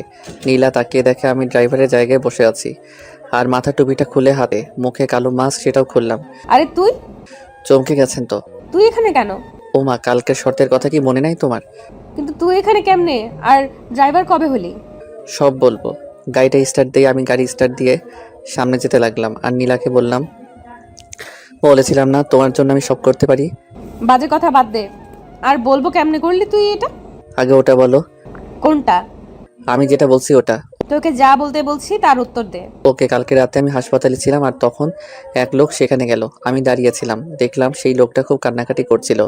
তখন আমি ওর পিছনে পিছনে গেলাম, আর দেখলাম একটা ছোট্ট মেয়ের পাশে বসে কাঁদছিল। আমি যে জিজ্ঞেস করি কেন কান্না করছে। তারপর? তারপর সে বলল তার মেয়ের নাকি ব্লাড ক্যান্সার, অনেক রক্ত লাগবে। সে যেখানে চাকরি করে সেখান থেকে টাকা চেয়েও নাকি তাকে দেয় নাই। এখন রক্ত না হলে তার মেয়েটা মারা যাবে। তারপর? আমি জিজ্ঞেস করলাম সে কোথায় চাকরি করে। তখন উত্তর দিল সে তোমার ড্রাইভার, আর তোমার বাবা নাকি তাকে টাকা দিতে চায়নি। তুমি বলো, এমন পরিস্থিতিতে যদি তাকে টাকা দিত তাহলে কি তোমার বাবা ফকির হয়ে যেত? না। এরপর আমি তাকে জিজ্ঞেস করি তার মেয়ের ব্লাড গ্রুপ কি। তখন বলে ও পজিটিভ, যা আমার সাথে মিলছিল, তাই আমি তার মেয়েকে রক্ত দিয়ে সাহায্য করি। এর জন্য তার চাকরি তোকে দিয়ে দিল? না, সে কান্না করতে করতে বলল তার স্ত্রী মারা গেছে কয়েক মাস হলো। এখন মেয়েটার যত্ন নেওয়ার মতো কেউ নাই। সেও নাকি সারাদিন তোমাদের বাসায় কাটায়। করিম চাচা। তখন আমি তাকে বলি এই চাকরিটা আমায় দেন, আর আপনি একটা দোকান করেন, সারাদিন মেয়েকে নিয়ে দোকান চালাবেন, মেয়ের যত্ন নিতে পারবেন। ও তার মানে তুই চান্সের পার্টি? তোমার জন্য সব করতে পারি। চুপ কর আর গাড়ি চালা। আচ্ছা ম্যাডাম, একটা কথা বলেন তো, কি? তোমার বাবা হঠাৎ এত গার্ডের তোমার পিছনে কেন লাগলো? জানি শহরে নাকি খুন খারাপি নাকি বেড়েই যাচ্ছে, তাই আমার বাবা আমায় নিয়ে চিন্তা করে, সেই জন্য আমার সাথে এত বডিগার্ড লাগিয়েছে। কিন্তু খুনের সাথে তোমাদের সম্পর্ক কি? 2 দিনে 2টো খুনও হয়েছে। প্রথম দিনে শফিক, এখানকার স্থানীয় চেয়ারম্যান, আর দ্বিতীয় দিনে আসলাম, এই শহরের দ্বিতীয় বিজনেসম্যান। 1 নম্বরে আমার বাবা, তাই আমার বাবার সন্দেহ এবার আমাদের উপর নাকি টার্গেট। ও, এবার বুঝলাম। ছোটবেলা আম্মু বলতো যত বেশি বড়লোক হবি, যত টাকা হবে, তত শত্রু হবে, তত ভয় হবে। আমার বাবার অনেক শত্রু। ভালো মানুষের শত্রু এমনিতেই হয়, আবার তো বড় লোক। বড় লোকেরা কখনো ভালো হয় না, তারা গরিবের রক্ত চুষে খায়। কিছু কিছু, কিন্তু আমার বাবা খুব ভালো। পৃথিবীতে সব থেকে ভালো মানুষ আমার বাবা। কনফিডেন্স থাকা ভালো, কিন্তু এত নয়। তুই বকবক থামাবি? গাড়ি চালা। আমি তোমার 2টা শর্ত পূরণ করলাম, এবার তো আমায় ভালোবাসবে? শোন, কানের কাছে বকবক করবি না। কালকে বলেছিলাম ভেবে দেখবো, এখন শর্ত পূরণ করতে পারছিস? আমি ভেবে দেখবো। পৃথিবীতে সব থেকে ভয়ঙ্কর প্রাণী হলো মেয়ে। এবার চুপচাপ গাড়ি চালা। আমি আর কিছু বললাম না। গাড়ি নিয়ে সোজা কলেজের গেট দিয়ে প্রবেশ করলাম, আর গাড়ি থামিয়ে মাথায় টুপিটা দিয়ে নেমে আসলাম। এসে নীলার নামের জন্য এই পাশের গেট খুলে দিলাম। নীলা নেমে গেল আর সোজা ক্লাসের দিকে রওনা হলো। আমি ভাবলাম একবার পিছনে তাকা, কিন্তু তাকালো না। এবার আমি গাড়ি পার্ক করে এসে ক্যান্টিনে বসলাম। দেখতে দেখতে নীলার সবকটা ক্লাস শেষ হলো। এবার সে বেরিয়ে আসলো, সাথে মিমো ছিল। আমি যেতেই, এবার ভাইয়া বলবো নাকি দুলা ভাই? যা মন চায়। দুলা ভাই কেন? কেন মানে, তুই ওকে শর্ত দিছিলি, ও শর্ত পূরণ করেছে, এখন তুই ওর অর্ধেক বউ। মিম, একদম বাজে কথা বলবি না। আমি তো তখন বলি নাই যে বউ হব, আমি বলছি ভেবে দেখবো। ওই তার মানেই তাই। মাথা, চল বাসায় যাব। চল না আজ কোথাও ঘুরতে যাই। গেলে মন্দ হয় না। আচ্ছা চল। এরপর নীলা আর মিম গাড়িতে উঠে বসলো, আর আমি গাড়ি স্টার্ট দিলাম। সামনে পিছনে আগের মতোই বডিগার্ড। নীলা, তোর কি বিরক্ত লাগে না কেন? এভাবে বন্দি হয়ে চলাফেরা করতে? সামনে বডিগার্ড, আবার পিছনেও। জীবনের জ্বালা, কিন্তু কি করব বল, বাবার আদেশ। এখন তো ঘুরতে যাচ্ছি, অন্তত এখন তো একা থাকার অধিকার রাখি। এই ড্রাইভার, গাড়ি থামাও। আমি গাড়ি থামালাম। তখন নীলা গাড়ি থেকে নেমে সামনে গাড়িতে এসে কি যেন বলল, তারপর আবার এসে গাড়িতে বসলো। এবার সামনে থেকে 2 গাড়ি ঘুরে চলে গেল। আয়নাতে দেখলাম পিছনের গাড়িও চলে গেল। চল। নীলা, তুই নিলয়কে ড্রাইভার কেন বললি? ড্রাইভারকে ড্রাইভার বলবো না তো কি বলবো? নীলা, ও তোকে ভালোবাসে বলে ড্রাইভার হয়েছে, তোকে ভালোবাসার পরীক্ষা দিতে ড্রাইভার হয়েছে। মিম, এইসব ভালোবাসাটা সে আমার পছন্দ না, প্লিজ চুপ কর। ওকে। এরপর মিম চুপ হয়ে গেল। আমিও আর কথা বললাম না, মন দিয়ে গাড়ি চালাতে লাগলাম। কিছু দূর আসার পর, কোথায় যাবেন? তুই যেতে থাক, আমি বলে দিব। ওকে। এরপর নীলার কথা মতো যেতে লাগলাম। অবশেষে থামতে বলল, আমি গাড়ি থামিয়ে দিলাম। তখন সামনে তাকিয়ে দেখে তো অবাক, হাসপাতালের ওই লোকটা, মানে করিম চাচা। আমি ওর বাড়ি চিনতাম না তো। নীলা নিচ থেকে আসলো, মানে আমার ম্যাডামের থেকে অনেক দয়া। গাড়ি থামাতে নীলার মিম নেমে গেল, সাথে আমিও নামলাম। তখন নীলা সোজা করিম চাচার কাছে গেল। বাড়ির পাশে একটা সুন্দর দোকান। করিম চাচা, কেমন আছো? আল্লাহ যা রাখছে মা। তোমার মেয়ে কেমন আছে? ভালোই, ঘরে শুয়ে আছে। কালকে রক্ত দিয়ে আজকে এই বাসায় আনছেন কেন? হয়তো ভালো হয়ে যাচ্ছে তাই। তুই চুপ কর। আচ্ছা মা, চলো ঘরে। হুম। ম্যাডাম, কি? সাহেব কল দিচ্ছে, তাড়াতাড়ি বাসায় যেতে হবে। উফ, আমার বাবাকে নিয়ে আর পারি না। করিম চাচা আজকে থাক, অন্যদিন আসবো। আচ্ছা মা। যাকে একটুর জন্য বাঁচলাম, ভিতরে গেলে সব বুঝে যেত। যাই হোক, এখন নীলাকে নিয়ে তাড়াতাড়ি এখান থেকে যেতে হবে। তাই আর দেরি না করে নীলা আর মিমকে নিয়ে রওনা হলাম। মিমের বাসার কাছে আসতেই মিম থামতে বলল। আমি গাড়ি থামালে মিম নীলাকে বিদায় জানিয়ে চলে গেল। এরপর নীলাকে নিয়ে আমি আবার রওনা হলাম। কিছুক্ষণের মধ্যে নীলার বাসায় এসে হাজির হলাম। নীলা গাড়ি থেকে নেমে ভিতরে চলে গেল, আর আমি গাড়িটা পার্ক করে বসে রইলাম। কিছুক্ষণ বসে থাকার পর দেখলাম নীলা আবার বাইরে আসলো আর বলল, নীলা শোনো, হ্যাঁ ম্যাডাম। বাবা তোমায় ডাকছে। ও, যাচ্ছি। হ্যাঁ, আর ভুল করেও বলবা না যে আগে আমাদের দেখা হয়েছে আর আমার জন্য এখানে আসছো, তাহলে কিন্তু তোমার জীবন নিয়ে টানাটানি হবে। হলে হোক, যার জন্য এত কিছু করছি সেই তো বোঝে না, তাহলে জীবন রেখে কী লাভ?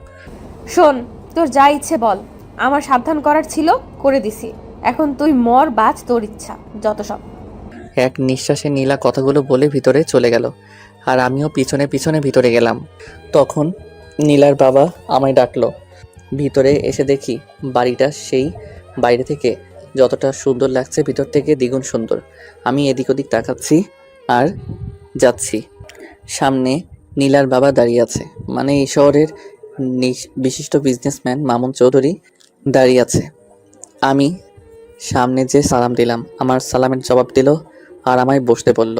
আমি না বসে দাঁড়িয়েই থাকলাম। তখন মামুন চৌধুরী আর কিছু না বলে সে বসে গেল। কে তুমি? আসলে সাহেব, আমি হচ্ছি করিমের ছেলে। করিমের ছেলে? জি সাহেব।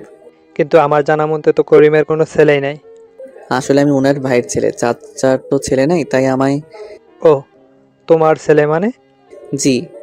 কিন্তু আমরা তো এভাবে চাকরি দেই না, পরীক্ষা নেই, চেক আপ করি, ভালো মন্দ জেনে তারপর চাকরিতে দেই। আসলে আমার চাচু। হ্যাঁ, তোমার চাচু আমার এখানে অনেক বছর ধরেই কাজ করেছে, তার বিশ্বাসে দিতে পারি। নিজের মৃত্যু ঘরে ডাকলি না কি বলছো? সাহেব, অনেক অনেক শুক্রিয়া। দেখো, আমার শত্রু অনেক, তাই তোমায় সাবধানের সাথে কাজ করতে হবে। ওকে সাহেব, আপনি কোনো চিন্তা করবেন না। হুম। নীলার বাবা তথা মামুন চৌধুরীর সাথে কিছুক্ষণ কথা বললাম। এরপর দুপুর পেরিয়ে বিকেল হয়ে আসলো। নীলার কথায় খাওয়া দাওয়া ওখানেই করলাম। এরপর বের হলাম নীলাকে নিয়ে। ও নাকি ঘুরতে যাবে, তাই আমি ওকে নিয়ে রওনা হই। আর নীলাকে আর তার বান্ধবীদেরকে পার্কে নামিয়ে দিয়ে বললাম, ম্যাডাম, আপনাদের ঘোরা হয়ে গেলে আমায় ফোন করবেন। এই শোন, আমার বাবা মা আমার একটা সুন্দর নাম রাখছে, আর তাতেই সবাই ডাকে, তুইও ডাকবি। আচ্ছা। হাসছিস কেন? পরে আপনাকে একা বলবো নি। না, সবার সামনে বল।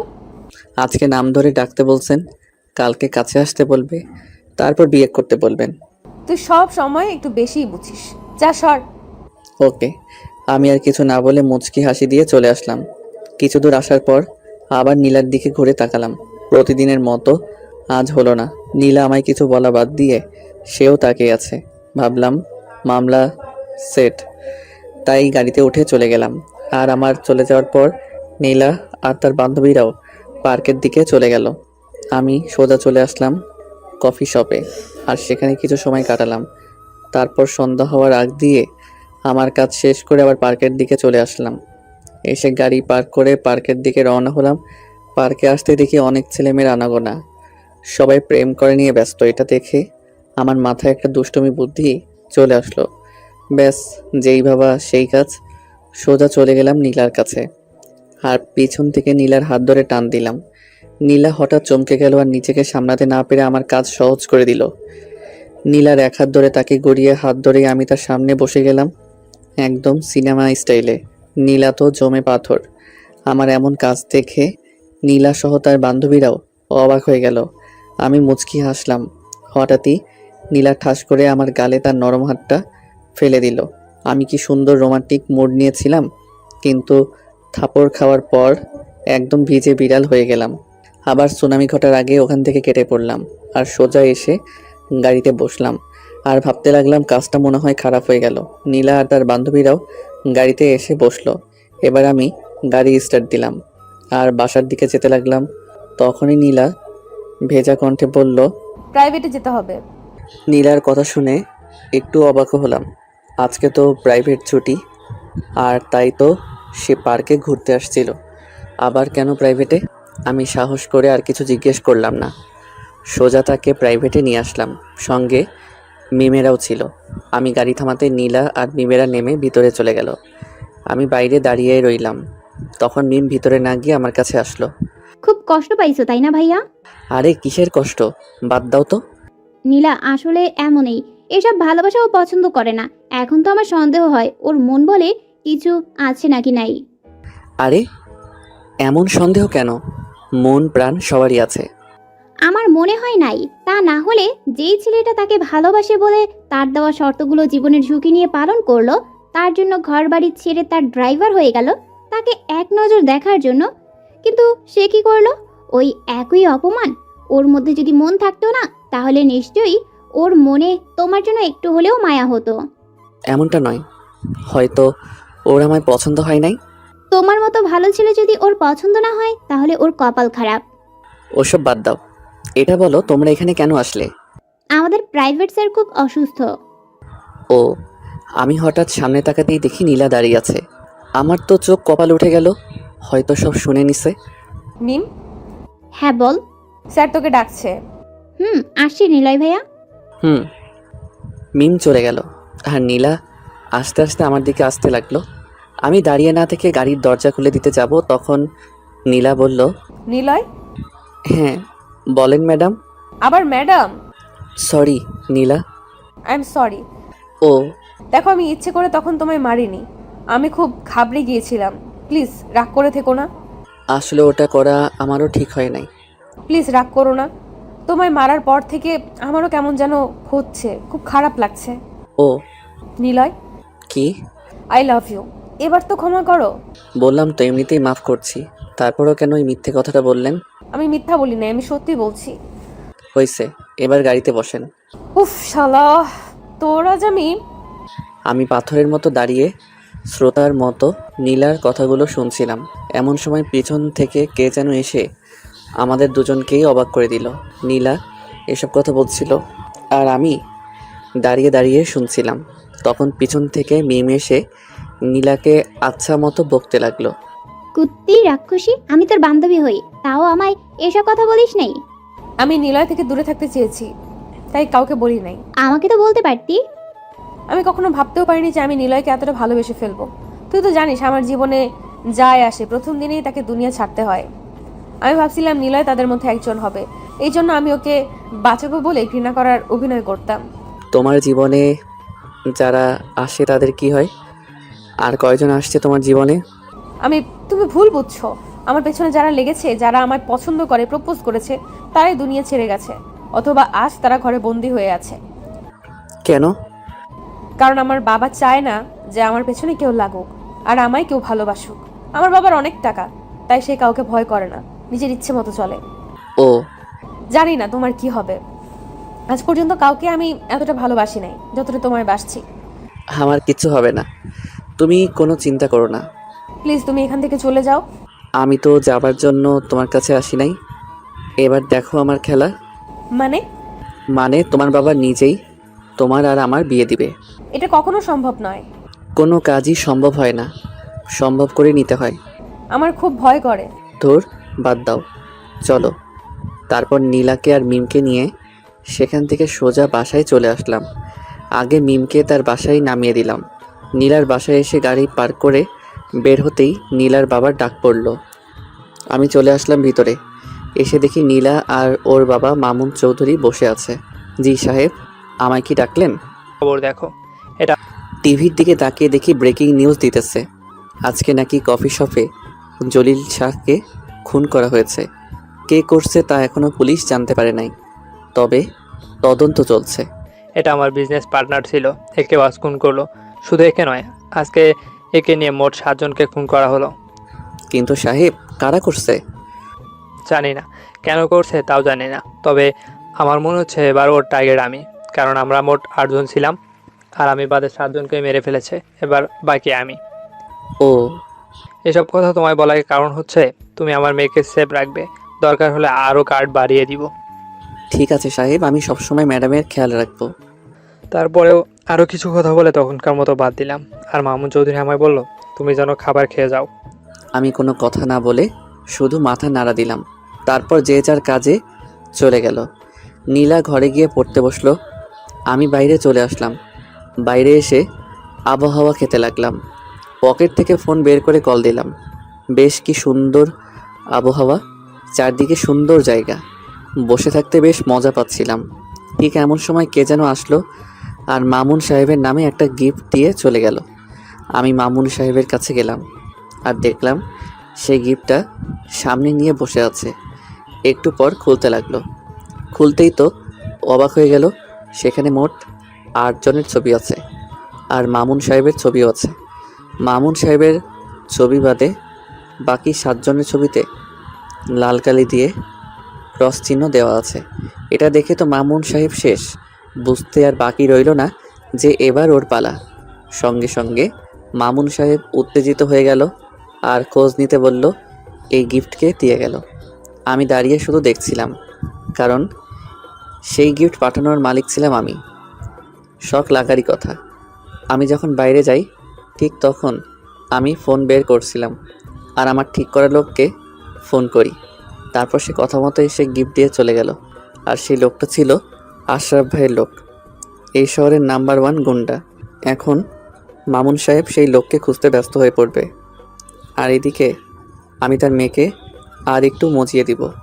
মামুন বুদ্ধিমান হয়ে থাকলে গিফট দেওয়ার লোককে খুঁজে বের করবে, আর সেই লোক আশরাফের নাম বলবে, কারণ আমি ফোনে কথা বলার সময় আশরাফের পরিচয় দিয়েছিলাম। এরপর আশরাফ আর মামুনের মধ্যে শুরু হবে এক মহাযুদ্ধ। এই যুদ্ধে যে কোনো একজন মরবে আর বাকি একজনকে আমি নিজে দেখে নিব। এরপর আমার প্ল্যানের প্রথম ধাপ শুরু হয়ে গেল। মামুন সাহেব চারদিকে লোক ছড়িয়ে দিল, যে করেই হোক ওই লোকটাকে ওর চাই। আস্তে আস্তে রাত গভীর হয়ে গেল। আমি বাসায় আসার জন্য রেডি হচ্ছিলাম, তখন দেখলাম উপর থেকে নীলা ডাক দিল।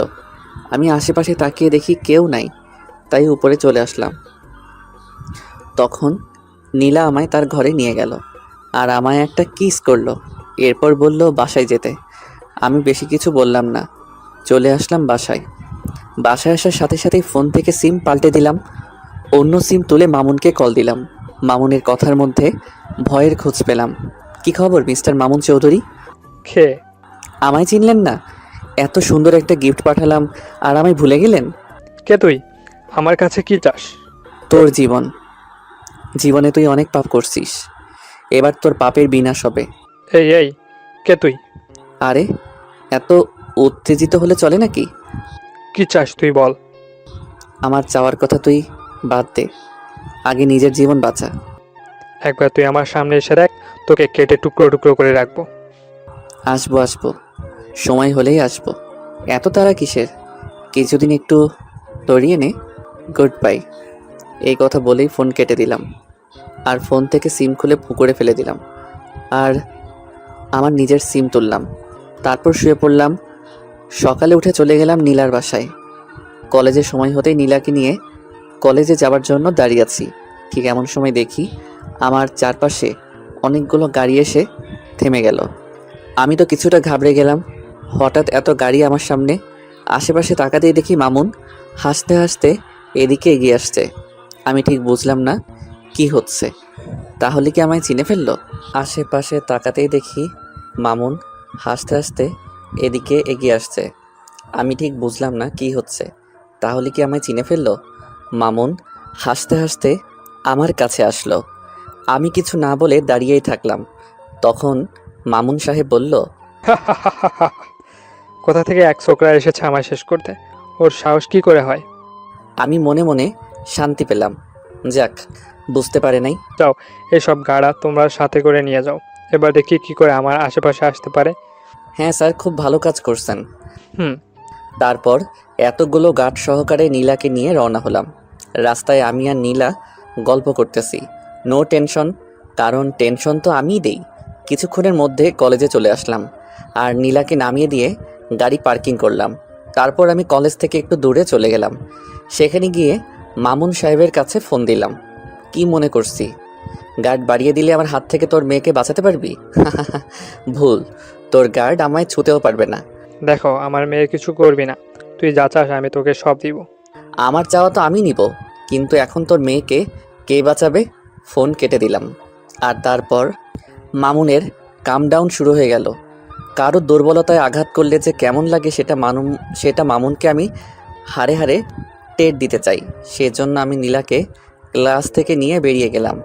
নীলা আমায় কোনো প্রশ্ন করলো না, আমিও কিছু বললাম না। তাকে নিয়ে কিছু দূর একটা হোটেলে আসলাম।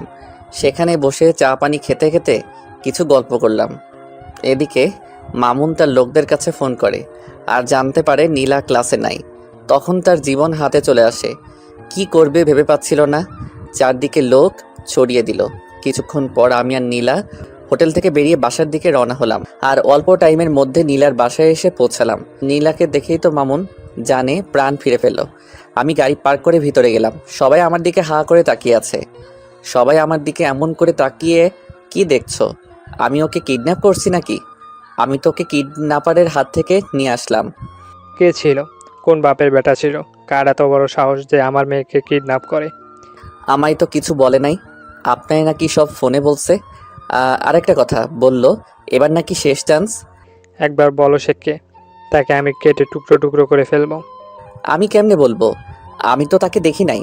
কয়েকটা লোক নীলাকে ধরে গাড়িতে করে নিয়ে যাচ্ছিল। আমি গাড়ি থামিয়ে মারপিট করে ওকে নিয়ে আসলাম। সে লোকের নাম কি? কি যেন ভাই বলল। আশরাফ ভাই? হ্যাঁ হ্যাঁ, এরকমই। আশরাফ, আমি তোকে ছাড়বো না। তারা খুব ভয়ানক ছিল। আমার কথা শুনে তো মামুন রেগে বাগুন ফুলে গেছে। আমার কাজ শেষ, এবার যা করার সব মামুন চৌধুরী করবে। আমি গাড়ির চাবি জমা রেখে বাসায় যাব বলে চলে আসলাম। মামুন এখন আশরাফকে নিয়ে ব্যস্ত, তাই কিছু বলল না। আমি চলে আসলাম। হোস্টেলে এসে জামা কাপড় চেঞ্জ করে গোসল করতে গেলাম। গোসল করে এসে শুয়ে পড়লাম। তখন নীলার ফোন আসলো। হ্যালো, কে বলছেন? আমার জামাইটা কি করছে? ও নীলা, আমি শুয়ে আছি। তুমি কি করছো? আমি আমার জামাইকে খুব মিস করতেছি। ও, তাহলে কাছে ডাকো। আসে না তো। মন থেকে ডাকলে সব সম্ভব। আমি তো মন থেকে সব সময় তোমায় চাই। ভালো। তা খাইছো?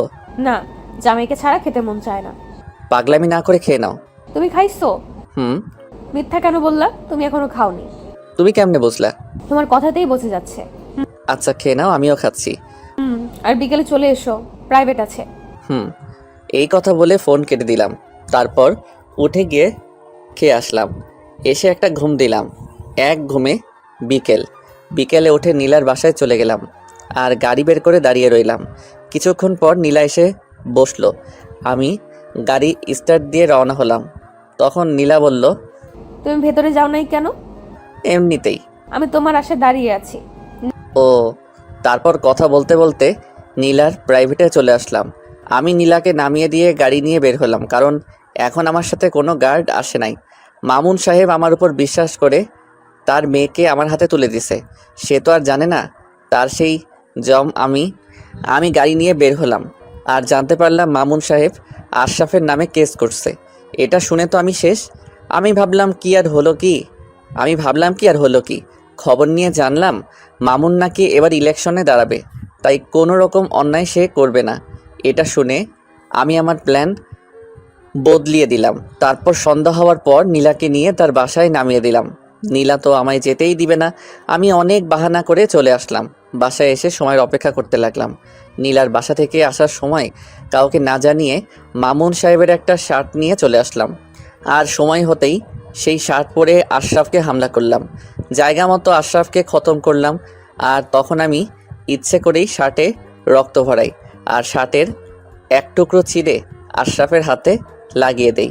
এরপর আমি কিছু দূর আসার পর শার্ট খুলে ডাস্টবিনে ফেলে বাসায় চলে আসি। বাসায় এসে আরামের ঘুম দিলাম। সকালে উঠে ফ্রেশ হয়ে নিলাম।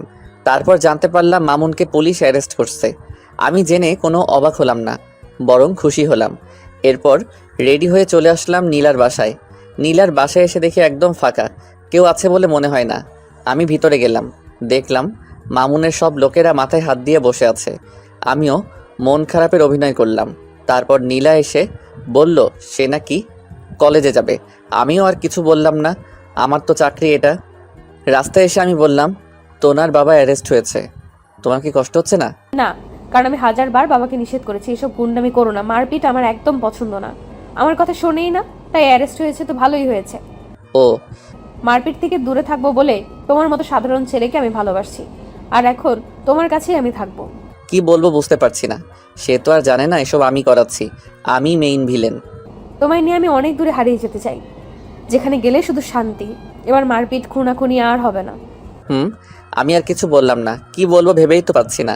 যখন নীলা সবটা জানতে পারবে জানি না কি যে হবে। কিছুক্ষণের মধ্যে নীলার কলেজে চলে আসলাম। নীলা নেমে আমায় বিদায় দিয়ে চলে গেল। আমি গাড়ি পার্ক করলাম না, আর আমার একটা কাজ ছিল সেটা করতে গেলাম। কাজটা শেষ করতে করতে দুপুর হয়ে গেল।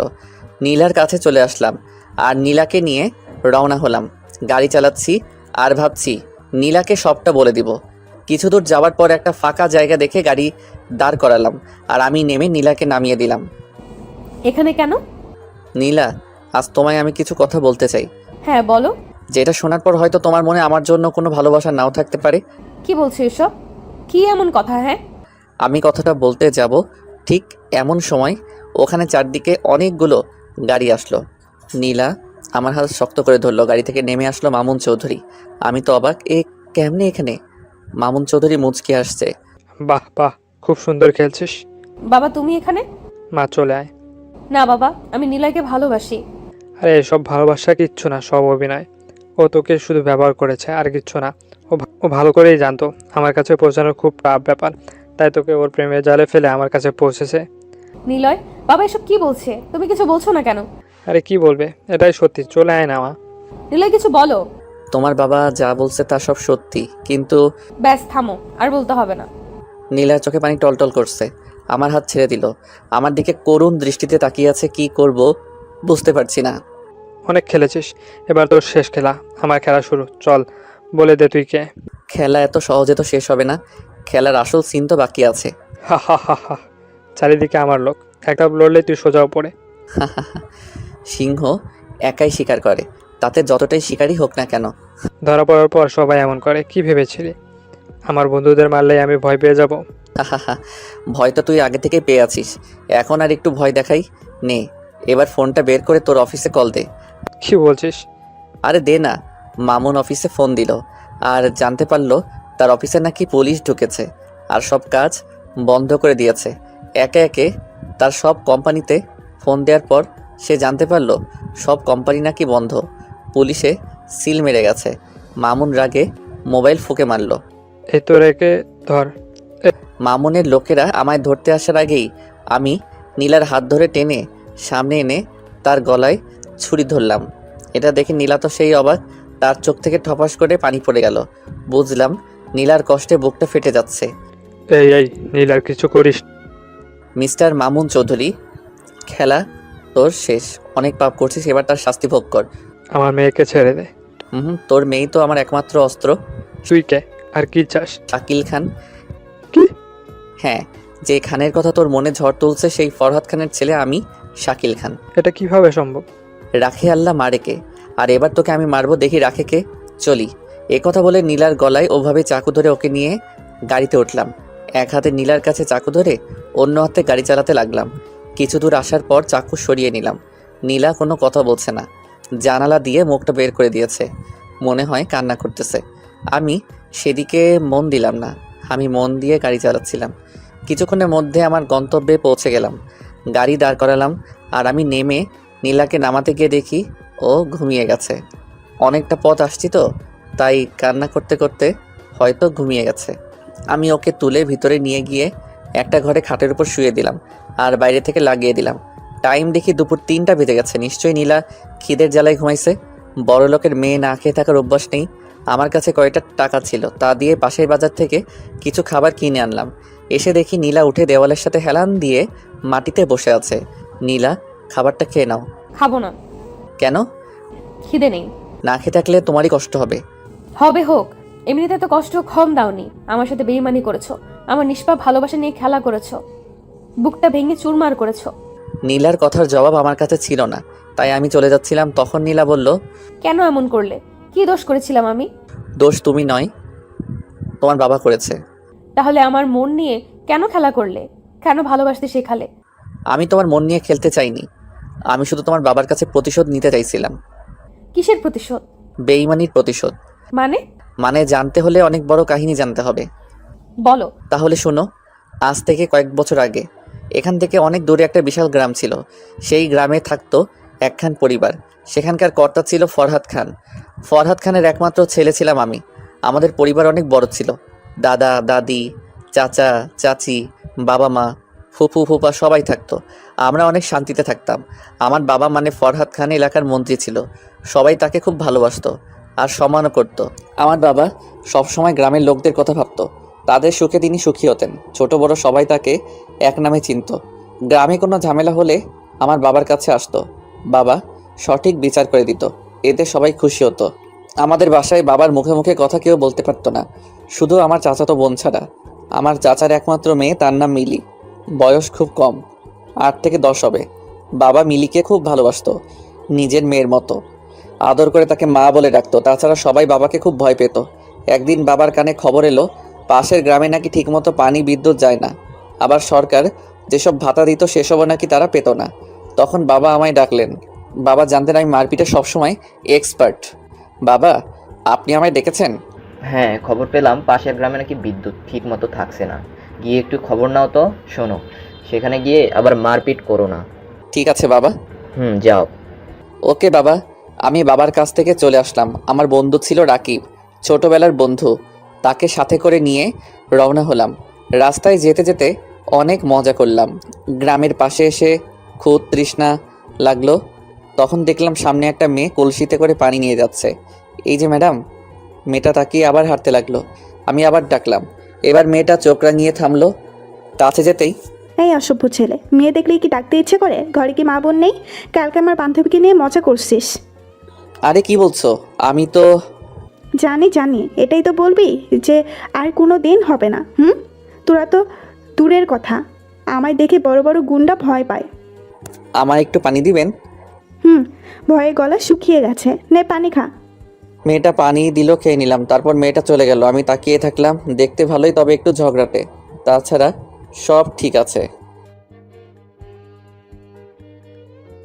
আরে ছাড়ো না, হয়তো ভুল করে বলছে। তারপর আরও কিছু কথা বলতে বলতে গ্রামে প্রবেশ করলাম। গ্রামে আসতেই দেখি এক লোক কারেন্টের তারের সাথে আটকে গেছে। বাঁচার জন্য সে চিৎকার করতেছে, কিন্তু কেউ ভয়ে এগিয়ে যায় না। আমি দৌড়ে গেলাম কাছে, আর দেখলাম মেইন লাইনের তারের সাথে আটকে আছে। আমি পাশ থেকে একটা বড় বাঁশ নিয়ে কারেন্টের ফিউজ বরাবর ছুঁড়ে মারলাম। সাথে সাথে ফিউজ পড়ে গেল, আর লাইন যাওয়ার সঙ্গে সঙ্গে মানুষটা পাটিতে গলে পড়ে গেল। আমি ডাক্তারকে ডাকতে বললাম। ডাক্তার এসে বলল কিছুক্ষণ পর তার শরীর থেকে কারেন্ট যাবার পর তার গায়ে হাত দেওয়া যাবে। কিছুক্ষণের মধ্যে সবাই সেখানে জড়ো হয়ে গেল, আর আমায় বলল এটা নাকি তাদের গ্রামে হয়েই থাকে। অনেক মানুষ নাকি মরছে, ঠিকমতো কারেন্ট থাকে না, তাই নাকি এসব তারও ঠিক নেই। আমি জানতে চাই এখানকার চেয়ারম্যানকে। তখন তারা নাম বলে সাদেক আহমেদ। তারা জানতে চাইল আমি কে। তখন আমার পরিচয় দিলাম। আমি ফরহাদ খানের একমাত্র ছেলে শাকিল খান। তারপর আমরা দুজন সোজা চেয়ারম্যানের বাসার দিকে রওনা হলাম। আর এখানে এদের মধ্যে ওই মেয়েটাও আসে। মেয়েটা তার বান্ধবীকে বলে আজ এই ছেলেকে উচিত শিক্ষা দিয়েছি। তার বান্ধবী বলে কেন? তখন মেয়েটা সব খুলে বলে। তখন তার বান্ধবী বলে, এটা কি করছিস? তুই জানিস ওকে? কে ওটা? ওটা পাশের গ্রামের ফরহাদ খানের একমাত্র ছেলে শাকিল খান। ফরহাদ খানকে তো চিনিস? তাতে কি, ও তোকে অপমান করেছে, তাই আমি। দূর পাগলি, এই ছেলেও না, এই ছেলে তো সবার উপকার করে, ওর জন্যই তো এই মানুষটা বাঁচলো। এই রে, আমি কি করছি এটা? ওকে ধরে সরি বলিস, নয়তো দেখিস কি হয়। হুম। এদিকে আমি আর রাকিব চেয়ারম্যানের বাসায় চলে গেলাম। চেয়ারম্যানের বাসায় যেতেই দেখলাম সাদেক আহমেদ বাসায় আছে। আমি তার সাথে কথা বলি, কিন্তু সে তার ক্ষমতার বড়াই দেখায়। আমার মাথায় একদম রাগ উঠে যায়। তখন আমি ওর সাথে রাগী কণ্ঠে কথা বলতে লাগলাম। আমি জানতে চাইলাম এই গ্রামে এত কারেন্টের সমস্যা, সে চেয়ারম্যান হয়েও কেন কিছু করছে না। আর সব থেকে বড় কথা হলো সে গরিবের অধিকার মেরে খায়, যা গুরুতর অন্যায়। আর এই অন্যায় শাস্তি তাকে পেতে হবে। এই কথা নিয়ে অনেক ঝামেলা হলো। সাদেক আহমেদ আমাকে মারার হুমকি দিল। রাগ করে উঠে সামনে থাকা টেবিলে লাথি মেরে চলে আসলাম। বাইরে আসতেই ফোনটা বেজে উঠল। তখন ফোন বের করে দেখি বাবার ফোন। আমি কল রিসিভ করে বাবাকে সব খুলে বললাম। বাবা কিছু বলল না। আমিও ফোন কেটে দিলাম। তারপর দুজনে মিলে গ্রামে ঘুরতে লাগলাম। তখন হঠাৎ সামনে দেখলাম সেই মেয়েটা। আমি দেখেও না দেখার ভান করে থাকলাম। তখন দূর থেকে মেয়েটা ডাকছে। আমি সাড়া দিলাম না। রাকিব ওর দিকে তাকালো। তখন তাকে থামতে বলল। রাকিব আমায় থামালো। মেয়েটা আমার কাছে আসলো। হাই, আমার নাম সাথী, চিনতে পারছেন? তোমায় কেমনে বলি? আসলে আমি ভুল করে আপনাকে বকা দিয়েছি। আমি জেনে শুনে কিছু করি নাই, তার জন্য সরি, মাফ করে দিয়েন। হুম। আপনি কি এই গ্রামে নতুন? হ্যাঁ, আমি শহর থেকে পড়াশোনা শেষ করে গ্রামে আসছি। ও, তাহলে চলেন, আপনাকে আমি গ্রামটা ঘুরে দেখাই। দেখালে তো সমস্যা নেই। তারপর সাথী, আমি আর রাকিব গ্রামে ঘুরতে বের হলাম। সারাদিন সাথীর সাথে ঘুরলাম। মেয়েটার কথাবার্তা, আচার আচরণ আমার খুব ভালো লাগলো। দেখতে দেখতে সারা দিন কেটে গেল। আজকের দিনটা আমার খুব সুন্দর কাটলো। রাতের বেলা ঘুমাতে গিয়ে আর ঘুমাতে পারি না, শুধু মেয়েটার কথা মনে হচ্ছে। কত সুন্দর মেয়েটা! সে যদি আমার মনের মানুষ হয় তাহলে কতই না সুন্দর হয়। খাট থেকে উঠে বাইরে আসলাম। বাইরে এসে দেখি আম্মু, চাচি আর দাদি বাইরে বসে আছে। আমায় দেখে দাদি জিজ্ঞেস করলো, কি হয়েছে? আমি কিছু না বলে দাদির কোলে মাথা দিয়ে শুয়ে পড়লাম। পরের দিন আবার সেই গ্রামে চলে গেলাম আর সাথীর সাথে দেখা করলাম, কথা বললাম। আস্তে আস্তে আমাদের সম্পর্ক মজবুত হতে লাগলো। একদিন হঠাৎ করে সব উলটপালট হয়ে গেল। আমি সেদিন সকালে উঠে সাথীর কাছে যাচ্ছিলাম। তখন রাস্তায় সাদেক আহমেদের লোকেরা আমায় আক্রমণ করে। আমি তাদের সাথে মারামারি করছিলাম। ঠিক এমন সময় সাদেক আহমেদ পিছন থেকে এসে আমার মাথায় জোরে আঘাত করে। আমি মাথা ধরে মাটিতে পড়ে গেলাম। এদিকে আমার এমন ঘটনা গ্রামের এক লোক দেখতে পেয়ে আমার বাবার কাছে ফোন করে। খবর পেয়ে আমার বাবা লোকজন নিয়ে চলে আসে। আর বাবা আসার আগেই আমি অজ্ঞান হয়ে যাই। জ্ঞান ফেরার পর দেখি আমি হাসপাতালে আছি। দুদিন পর আমায় বাসায় নিয়ে আসে। এরই মধ্যে বাবা চারদিকে লোক ছড়িয়ে দিয়ে সাদেক আহমেদকে খুঁজে বের করে নিয়ে আসে আর গ্রামের সবার সামনে তাকে শাস্তি দেয়। সাদেক আহমেদ এমন শাস্তি পেয়ে খুব রেগে যায়। আর তার মাঝে প্রতিশোধের আগুন জ্বলে ওঠে, যেটা আমরা কেউ জানতাম না। আমরা ভাবি হয়তো সে ভালো হয়ে যাবে, তাই আবার আগের মতো সবাই হাসি খুশি হয়ে চলতে লাগি। আমার মাথায় আঘাত লাগার কারণে কিছুদিন রেস্টে থাকতে বলে। সাথী আমায় না দেখে আর থাকতে পারছিল না, তাই সে আমার বাসায় চলে আসে চাকরের কথা বলে। কিন্তু রাকিব চিনে ফেলে। সাথী সোজা আমার কাছে আসে। তখন আমি ঘুমিয়েছিলাম। কপালে কিছু একটা স্পর্শ পেয়ে ঘুম ছুটে গেল। তাকিয়ে দেখি সাথী দাঁড়িয়ে আছে। সঙ্গে সঙ্গে আমার মুখ ধরে নিল। সব কিছু বুঝে ওঠার পর আমার মুখ ছাড়লো। সাথী, তুমি? তোমার কথা শোনার পর থেকে আমি আর থাকতে পারছিলাম না। আব্বু আম্মু আসতে দেয় নাই, তাই আমি খাওয়া ছেড়ে দেই। কি করে খেতাম বলো? তুমি কেমন আছো, খাচ্ছ কি না? আরে পাগলি, আমার কিচ্ছু হয় নাই। আমার এমন অবস্থা দেখে আব্বু আম্মু আমায় আর আটকায় নাই। বাবা কিছু বলে নাই? আমি চাকরানির পরিচয় দিয়ে আসছি। সর্বনাশ, আমার বাবা এতটাও বোকা নয়। তোমার ব্যাপারে সমস্ত খোঁজ নিয়ে তারপর তোমায় ধরবে।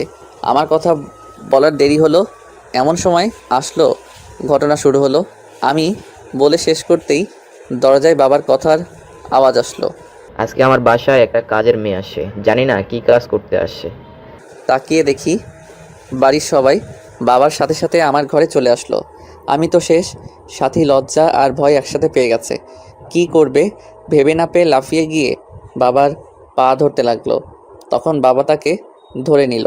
আরে মা, কি করছো? আঙ্কেল, আমার ভুল হয়ে গেছে। আচ্ছা, এটা বলো, এই রুগীটা তোমার কে? না মানে এই রুগীর জন্য তো তুমি 7 সমুদ্র পাড়ি দিছো। আসলে বাবা। তুমি চুপ করো। আঙ্কেল, আমি শাকিলকে খুব ভালোবাসি। এই কথা বলে সাথী কেঁদে দিল। বাবা নিজ হাতে সাথীর চোখের পানি মুছে দিল। আরে মা, কাঁদছো কেন? তুমি তো কোনো পাপ করো নাই। তাছাড়া এই বাদরকে শায়েস্তা করার জন্য তোমার মতো একজনকে খুব আমি খুঁজেছিলাম, কিন্তু তুমি আমার কাজ তো নিজেই করে দিয়েছো। এখন চুপ করে আছো।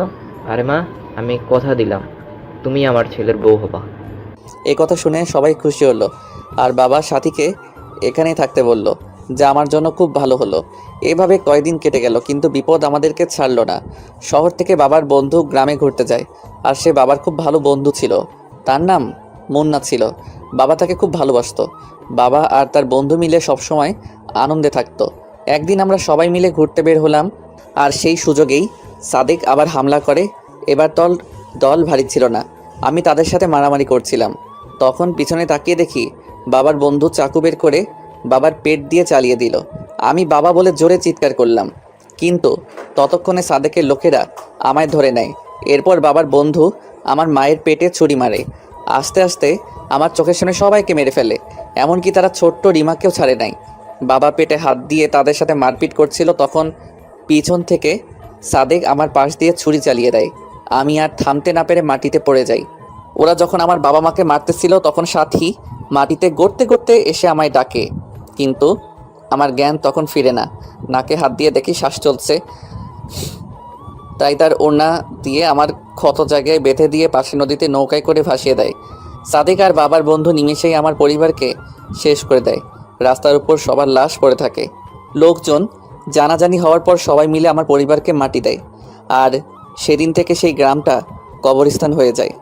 সাদেক রাজ করতে লাগে, যাই তার বিরুদ্ধে কথা বলে তাকেই সে মেরে ফেলে। এদিকে বাবার বন্ধু মুন্না বাবার সমস্ত সম্পত্তির সকল দলিল বের করে, আর সেগুলো শহরে এসে বিক্রি করে। সে বিশাল সম্পত্তির মালিক হয়ে যায়। নিজের নাম বদলে মুন্না থেকে মামুন চৌধুরী রাখে বর্তমান। তার মানে আমার বাবা। হ্যাঁ, তোমার বাবা আমার পরিবারের সাথে বেইমানি করছে, বিশ্বাসঘাতকতা করছে। তাকে বাবা বলতেও আমার ঘৃণা হচ্ছে। তারপর আমি এক জেলের বাড়িতে উঠি। জেলেরা আমায় দেখতে পেয়ে বাসায় নিয়ে আসে আর ডাক্তার ডেকে আমার চিকিৎসা করে। আস্তে আস্তে ভালো হয়ে উঠি। তখন আমি মনে মনে প্রতিজ্ঞা করি আমি এর প্রতিশোধ নিবই। তারপর সবার প্রথমে আমার টার্গেট হয় সাদেক। তাকে গ্রামের সকলের সামনে তার পাপের শাস্তি দেই। এরপর খবর নিয়ে জানতে পারি মুন্না এখন মামুন চৌধুরী। তাই আমি আমাদের সমস্ত সম্পত্তির আসল দলিল বের করি আর সেগুলো নিয়ে শহরে চলে আসি।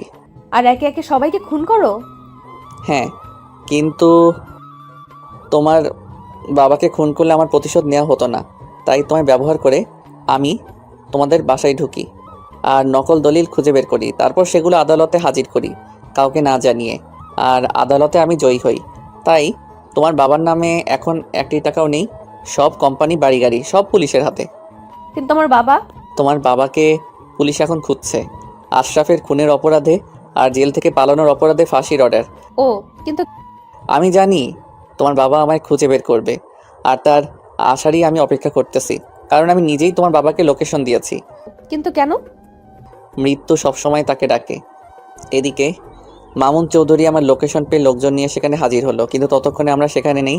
মামুন চৌধুরী সেই বাড়িতে যায় আর সব জায়গায় আমাদের খুঁজে, কিন্তু পায় না। পায় শুধু একটা চিঠি। ডিয়ার মুন্না ওরফে মামুন চৌধুরী, মৃত্যু আজ তোকে এই পর্যন্ত টেনে আনছে। তুই যেভাবে আমার পরিবারকে খুন করছিস, বেইমানি করছিস, ঠিক সেইভাবে আমি বেইমানি করছি। জানি এতে কমতি হয়েছে, আর তার জন্য আমি চেয়েছিলাম তোকে আরও কঠিন মৃত্যু দিব, কিন্তু তোর মেয়ে তোকে নিজ হাতে আজ মারলো। এখানে আজ তোর মরণ হবে। কেন জানিস? কারণ এই ঘরে প্রতিটা ওয়ালে টাইম বোমা সেট করা। তুই যখন চিঠিটা হাতে নিছিস তখন টাইম স্টার্ট হয়েছে। ভাবিস না এটা আমি করছি, এসব তোর নিজের মেয়ে করছে। সে চায় আমরা আর সময় নষ্ট না করে তাড়াতাড়ি সংসার শুরু করি। তাই তোর কাহিনী এখানেই শেষ করলো। বাই বাই শ্বশুর। চিঠিটা পড়া শেষ করতে বোমা ফাটার সময় হয়ে গেল, আর নিমিষেই পুরো বাড়িটা মাটির সঙ্গে মিশে গেল। এদিকে আমি আর নীলা গ্রামের উদ্দেশ্যে রওনা দিয়েছি, আর কিছুক্ষণের মধ্যে পৌঁছে গেলাম। সেখানে গিয়ে সেইখানে বাড়িতে উঠলাম। বাবা মা হয়ে উঠলো সাথীর বাবা। আজ বড্ড সাথীর কথা মনে হচ্ছে, কিন্তু নীলা সাথীর অভাবটা পূরণ করে দিল। 2 গ্রামে আবার শান্তি ফিরে এলো। সাথীর বাবা মা আমাদের বাবা মা হয়ে আমাদের সাথেই থাকে। আমাদের সমস্ত সম্পত্তিতে আবার ফসল চাষ করা শুরু হলো। চারদিকে খুশির বন্যা বয়ে যেতে লাগলো। আজ বাবা মা থাকলে কতই না খুশি হতো তাতে কি হয়েছে? নতুন বাবা মা তো আছে। প্রথম দিন আমরা আর 2 গ্রামের সমস্ত লোকেরা মিলে অনুষ্ঠান করলাম আর অনেক মজাও করলাম। এরই সাথে আপনাদের কাছ থেকে বিদায় নিলাম। সমাপ্ত।